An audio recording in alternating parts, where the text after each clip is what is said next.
திருமாவளவனின் அரசியல் பித்தலாட்டம், உண்மை முகமும் ஏமாற்றும் சூழ்ச்சியும். திருமாவளவன் சமூக நீதிக்காக குரல் கொடுத்த தலைவர் என்ற தோற்றத்தை ஏற்று வந்தவர். இன்று அவரது செயல்பாடுகள், சொற்பொழிவுகள் மற்றும் கூட்டணிகள் மூலம் அரசியல் பித்தலாட்டத்தின் சின்னமாக மாறியுள்ளார்.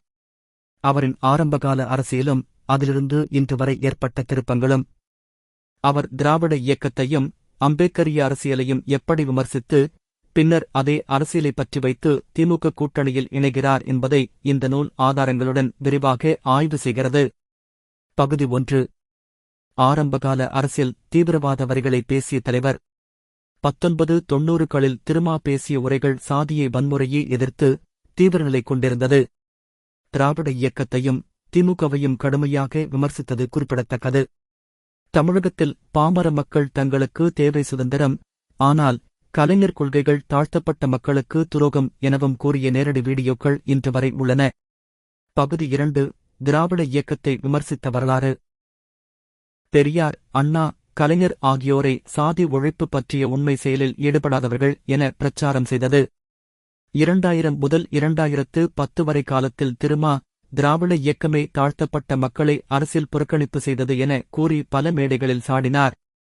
கலைஞர் கருணாநிதி சேரிக்கு எதிரானவர் என்றெல்லாம் கூறியவர். திராவிட இயக்கம் என்பது நிஜமாகவே சாதி ஒழிப்புக்கு எதிரானதா, அல்லது சாதியை நிலைநிறுத்தும் ஒரு மேடைதானா என்ற கேள்வியுடன் அவர் பல நேரங்களில் சந்தேகம் எழுப்பினார்.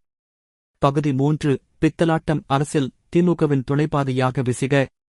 திமுகவுடன் மீண்டும் கூட்டணி. 2016, 2019, 2021 தேர்தல்களில் துணை சக்தியாக அமைந்தார். திமுகவின் சாதிவாத, வம்சவாத, ஊழல் நிரம்பிய அரசியலை பாராட்டும் வகையில் மேடைகள் இடம் பிடித்தார். நான் திராவிடக் கழகத்தில் இருக்கிறேன், ஆனால் என் கோட்பாடுகள் மாற்றப்படவில்லை என்ற பிழைத்துப் பேசும் செயல்பாடுகள் செய்தார்.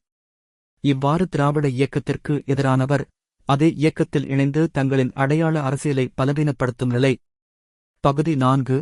அம்பேத்கரின் அரசியலை கூறி அதற்கு எதிராக செயல்படுதல்.